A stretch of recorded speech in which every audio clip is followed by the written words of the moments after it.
Have you ever watched one of our videos, read one of our blogs, listened to one of our podcasts, and thought, I think I want to give them some feedback? Well, maybe this video is for you. Daggy Bogus Fulcher. Hi, hello, and welcome. I am John O'Sullivan of the Irish Pagan School, co-founder of the school, the platforms, the Lora brand, the merchandise, the education, the community, everything with my partner Laura O'Brien for many, many years. But the school being founded in 2017 was not the beginning of our story. It was merely the next step in what we needed to provide for education, insight, community, and to battle back the misinformation that has consistently plagued generations of people when it comes to Irish spirituality and Irish paganism. So if you're with us any length of time, you know that already. But I'm not here to presume that, you are someone who's been around us since 2017. You may have only found us recently. You may have kind of looked in and something popped up in your SEO, your algorithm about like the Morrigan or the Dagda, about Ogham, like Irish ancestry, Irish culture, mythology, the gods, the Tuatha Danann. There's a lot of different things that we cover because all of that is 100% our passion, our interest, our wheelhouse, and why we're here to educate about it. But we are an education institution based on two people doing a lot of hard work on a regular daily. Actually, yeah, it's a daily basis. It is honestly a daily basis. And even when we try and get some days to not be in work, we have to front load all of the content to make sure that you are not missing out on anything while we are recovering from burnout or engaging in our own personal education or spending time with our families and our friends and our loved ones. So, boohoo. Oh, it's a hard life. Suck it up. We all have this. We all have our difficulties. Yeah, generally, we're very much easygoing. We accept 100% that that's just par for the course. We live in a late stage capitalist circumstance where there's not enough care for socialism. There's not enough care for, the basic human needs and human rights for every single individual on this planet, which we, both Laura and myself, feel they are entitled to. So we have to grind. We have to get up and do it. We have to kind of carry on. And it's not just each individual instance of a conversation that leads us to have our rants or our frustrations or our negative outlook on occasions. It's the fact that we're here every single day. We're seeing it every single day. We're bombarded by the misinformation, the toxicity, the difficulties every single day. This isn't just a casual, hobby or check in, check out, and wouldn't it be nice if this is our life? So, for the most part, we receive great feedback. And that comes down to the professionalism of Laura, the absolute dedication to strategy, to planning, to commitment, to content, to all of our community building. And yes, my involvement, my steadfastness, turning up, doing the stuff in the background, making sure content carries on. And yes, okay, my own charm and charisma when I manage to get in front of camera and get in front of community and talk to people, because that's my area of skill. You've heard me on many occasions say, I'm not going to get into a rant. Today I'm going to get into a rant. If this is not for you, if you're like, yeah, I'm not here for that, please look after your mental health, your own emotional well-being, and maybe come back to this another time or not. That's totally cool. If some part of our content is just not for you or not the vibe, totally cool. You get to look after you. You get to choose for you. You get to have your opinion and take it and carry it on with you. The problem is when you think your opinion in some way invalidates our experience. Now, that might not be you, or that might have made you uncomfortable to hear that. Because there are many people who feel that their opinion, their lived experience, their, 20 years of tradition in their lived practice outweighs the thousands of years of cultural import and information and experience of lived native spirituality on the landscape. Actual conversation I had with someone talking about it, like, well, this is ancient practices that go back to like the times of Newgrange, that is embedded in Neolithic circumstances of our evolution as a species and as a people on the island of Ireland. And they were like, well, no, that's not part of my tradition. And I was like, okay, cool. I'm interested. What is your tradition? Well, our tradition is X, Y, and Z, blah, blah, blah. I'm not going to tell someone else's story. And I was like, cool. Well, where does that come from? And I was like, oh, yeah, no, we've been doing this regularly committed for the last 30 years. And their 30 years worth of expression and play in spirituality or pagan performativeness is supposed to outweigh thousands of years of actual history, archaeology, and cultural experience on the landscape. Again, everyone's entitled to your opinion.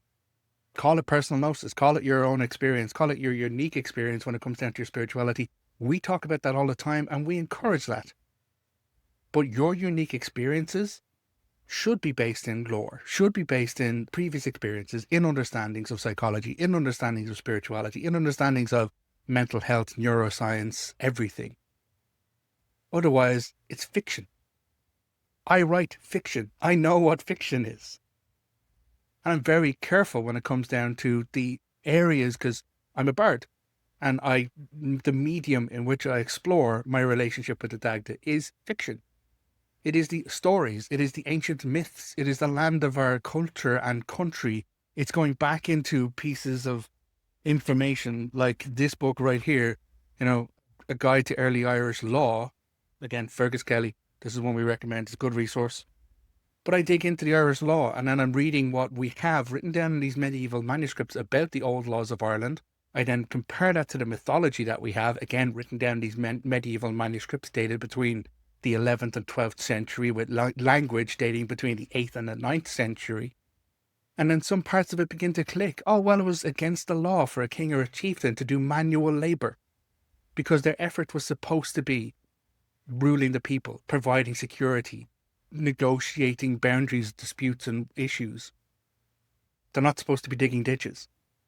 So suddenly the part in the early mythology where the Dagda is given the role to dig the ditches on the hill of Tara isn't just a case of, look, I need someone to dig a ditch and provide security. That's Bress putting Dagda in spot. That's Bress removing the Dagda from his position as a potential rival of chieftain and kingship to him by making him dig ditches. That's what I do. I check the resources, I read it, I compare it, I explore it, and then I write my stories about it. But I'm clear where it's fiction.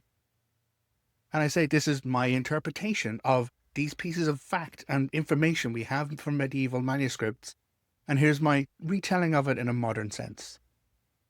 So I'm very clear and I'm very honest. If you buy either of my books, Tales of a Dagda Bard, I have copies right here.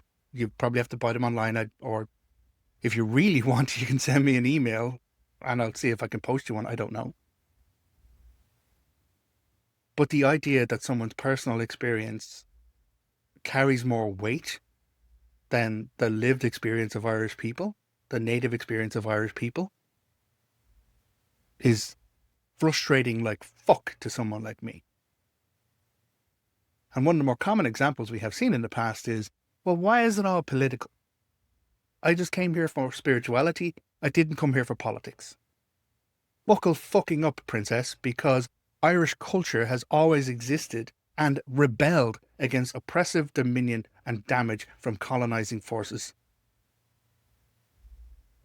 That's not just political, that's survival. That's our nature. That is core to everything. Oh yeah, but that's all modern. I want to know about the ancient, the older kind of stuff. Oh yeah, well, fine. Let's go back to the mythological era. Why did the Tuatha Dé Danann come into Ireland? Oh, it's because they had to flee oppression in Ireland. The ancestors, the Tuatha Dé Danann, are descended from immigrants.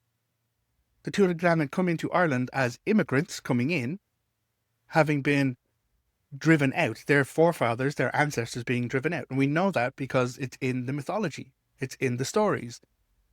The Fomorians placed Ireland under horrible oppression, and so the sons of Nemed were told by Fintan, the soothsayer and storyteller and druid, to just get the fuck out.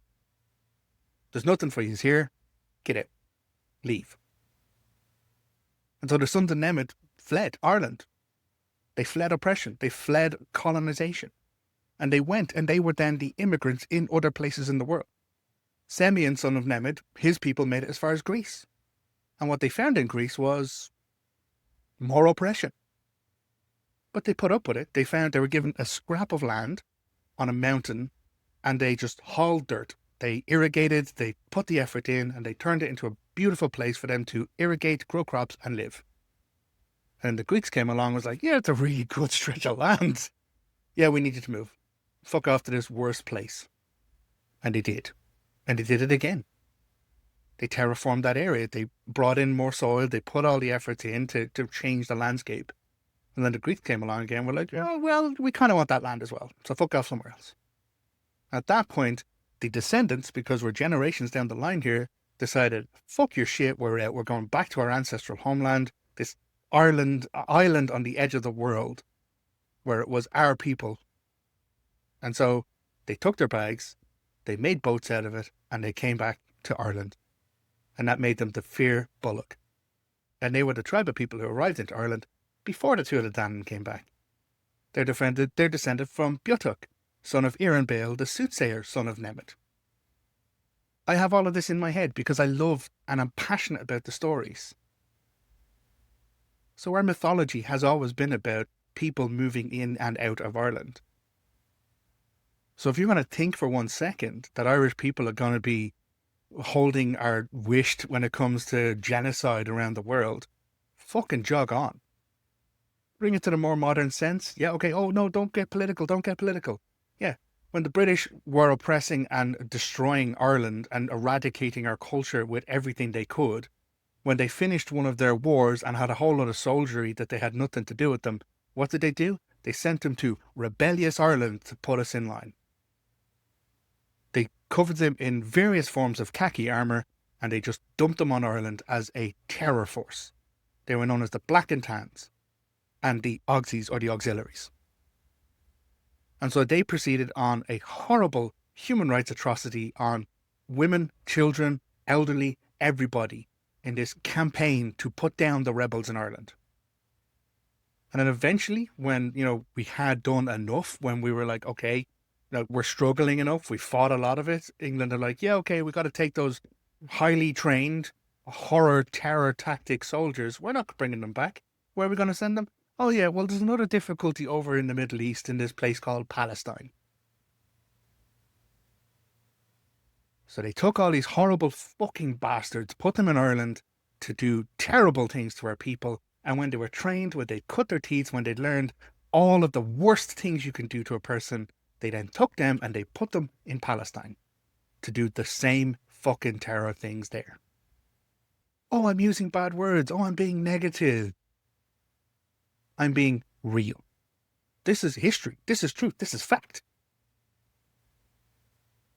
So someone coming into our comments, someone deciding, oh, well, I didn't come here for the politics. You're missing it. You're missing huge. You don't have a concept of Ireland or Irish history or Irish spirituality or Irish culture. What you have is a fantasy. And a lot of people, shit, yeah, pull up the chair. Let's have a sit down. Let's learn about this. Let's talk it out. And that is the majority of people that we deal with. And I am ever moved and delighted to spend time with so many members of our community who actually are willing to be, oh shit, that's fucking rough. That's uncomfortable. How can we learn? How can we do better? How can we grow better? Because that's community. That's spirituality. Not just, oh, well, I just want my little kind of magic rituals that I can do every so often that makes me feel better. There's nothing wrong with doing your spiritual practices to make yourself feel better. But the best spiritual practices are grounded in reality.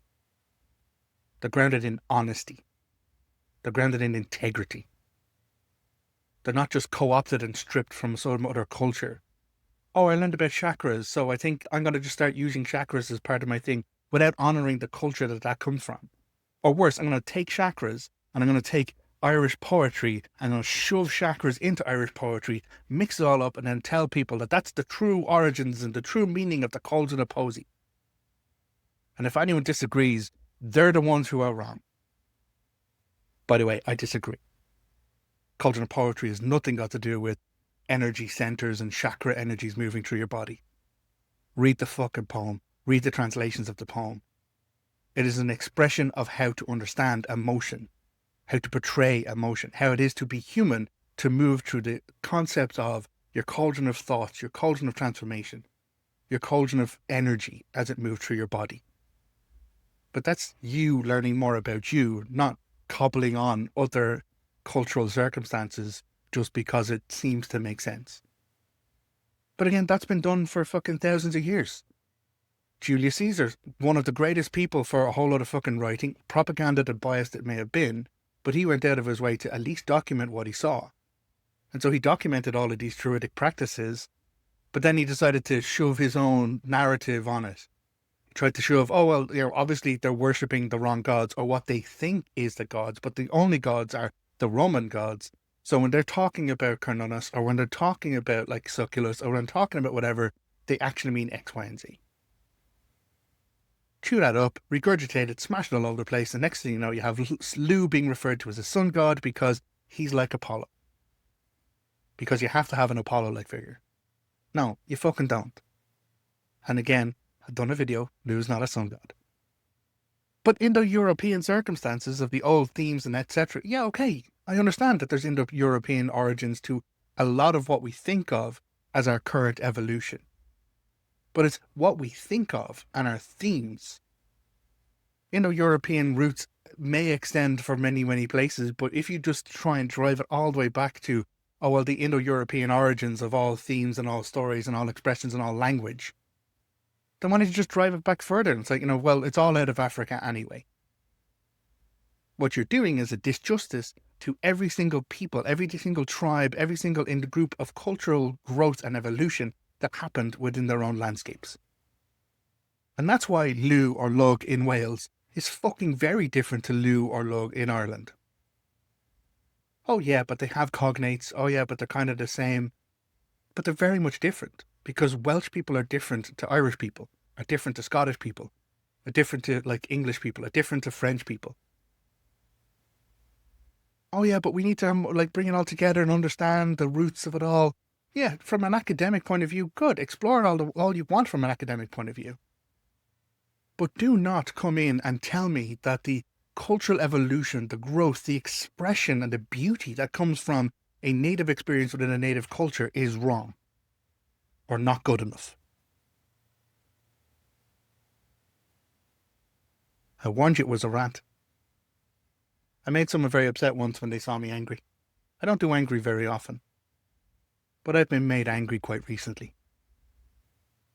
For all the effort and the work and the energy that we put in all of the time, every single day. Yeah, we choke on it. We fucking 99 people out of 100, great reviews, or like, likes, posts, etc. Great. One person decides to take a beer in their bonnet. Yeah, okay, fuck it. End of the day, they're not our people. Let them go. Carry on your merry way. And we have no problem with that. If we're not your people, find your people. Happy, support you, love and light to you. Blessings on your journey. May you get exactly what you want and exactly what you deserve. But sometimes something lands just wrong. And maybe it's the bard in me. Maybe it's the nature of story. Maybe it's the spitting truth and the honesty and the satire about it. But honestly, sometimes fuck you very much to those individuals who seemingly don't come for me. Worst I had was a long, long time ago, someone referred to me as a self-hating white man. And I was like, okay, that's fucking nothing got to do with any of what I was teaching or talking about. That's the worst I get. Oh, yeah, sorry, I had comments on well, why don't you lose some weight? That guy. Yeah, okay, I am heavy. Great. I have the luxury of growing in comfort and not having to work out and heft and lift and carry for my job anymore. That's not what my partner gets. Lora gets, you should smile more. Can you be more pleasant? Oh, I could take you more seriously if you put on a bit of makeup. Why are you so angry all the time?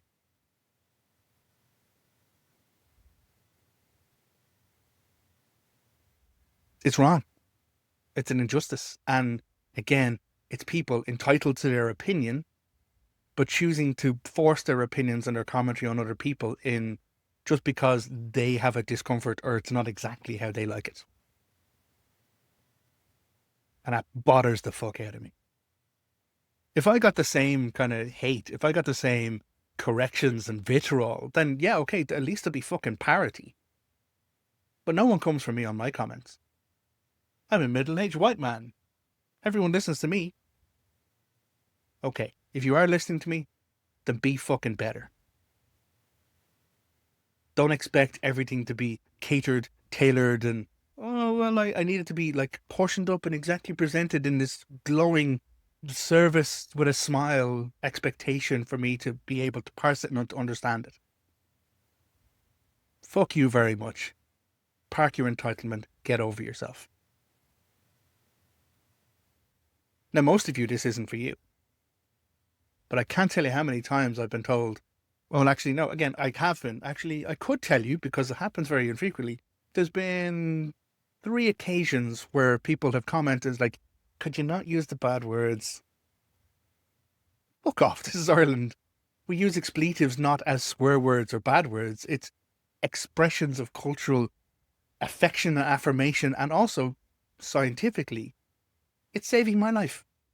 The more expletives I use, the less stress I have. The less stress I have, the longer I'm gonna live. So, fucking A.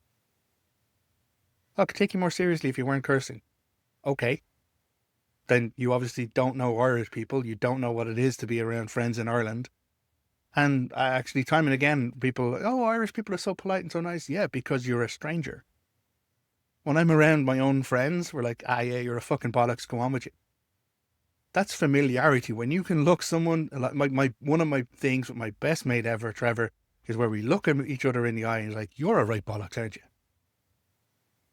That's the truth. That's like a love and expression between both of us. Because we are, at times, a bit of a bollocks. And knowing that you have that one person who will 100% call you out and say it right in your face means that you exist more authentically in your life.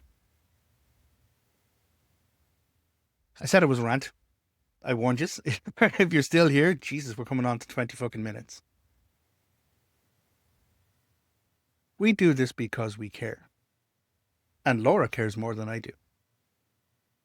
Lora believes in the spirit of human cooperation, in the core elements of goodness that exists within all people, that we survive and thrive together. Lora believes in that. I have it. I'm learning to believe in that. I have a rough time with that when I look at our world and the pollution and the difficulty and the abuses and the politics of it all. But if you don't like your politics, fucking change them. Don't rely on someone else to do it. Get out, complain, vote. And if you do vote and it doesn't change, then you have the right to complain. If you don't vote and you end up with a shitty circumstance, you don't have the right to complain because, sorry, you didn't use your voice to air your intent of what you expect from your leaders, from your culture, from your community.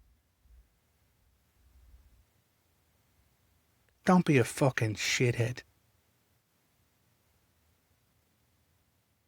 There's a phrase that lives rent-free in my head from my dad. He's like, opinions are like arseholes.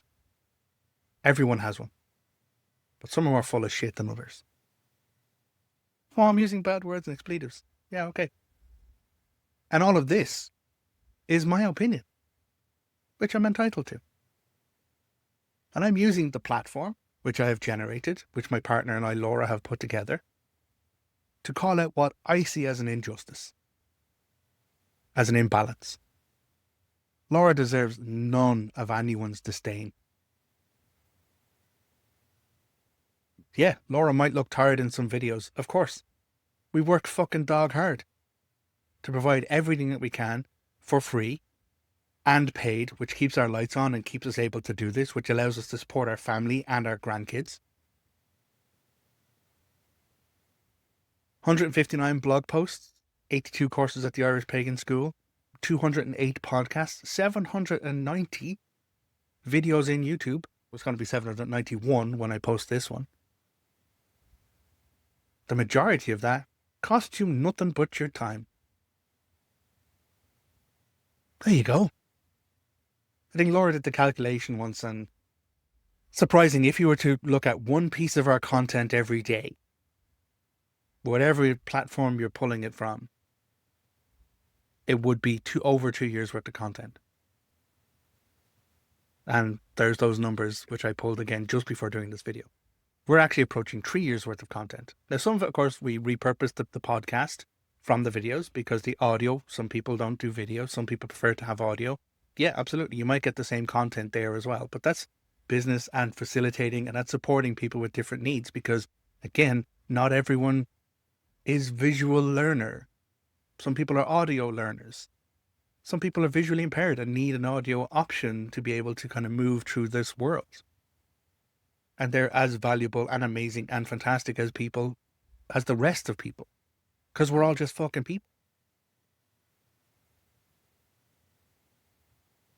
Just don't come for my Lora in the comments.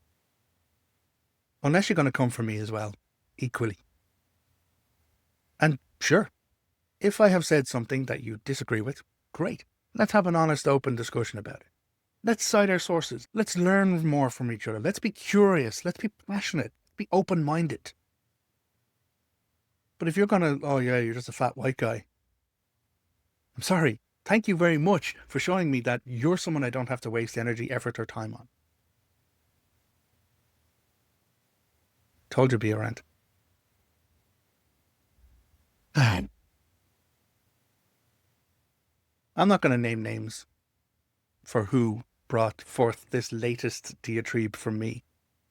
But it's not just one person. It's this continued level of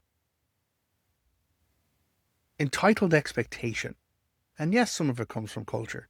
Yes, there's cultural differences. I'm Irish. I fully get that. I don't expect someone to smile every time they serve me my coffee or, whatever. Or be in a good mood and listen to my woes as they wipe down the bar. No. Because people in Ireland get paid a fucking proper living wage for the work that they do, so they don't have to rely on ingratiating themselves carefully to someone to get a tip. Because that's the toxic side of fucking tipping culture. Where someone has to put on the smile, service with a smile. Fuck off. You'll be lucky to get truths with a glower from me sometimes. Like this time.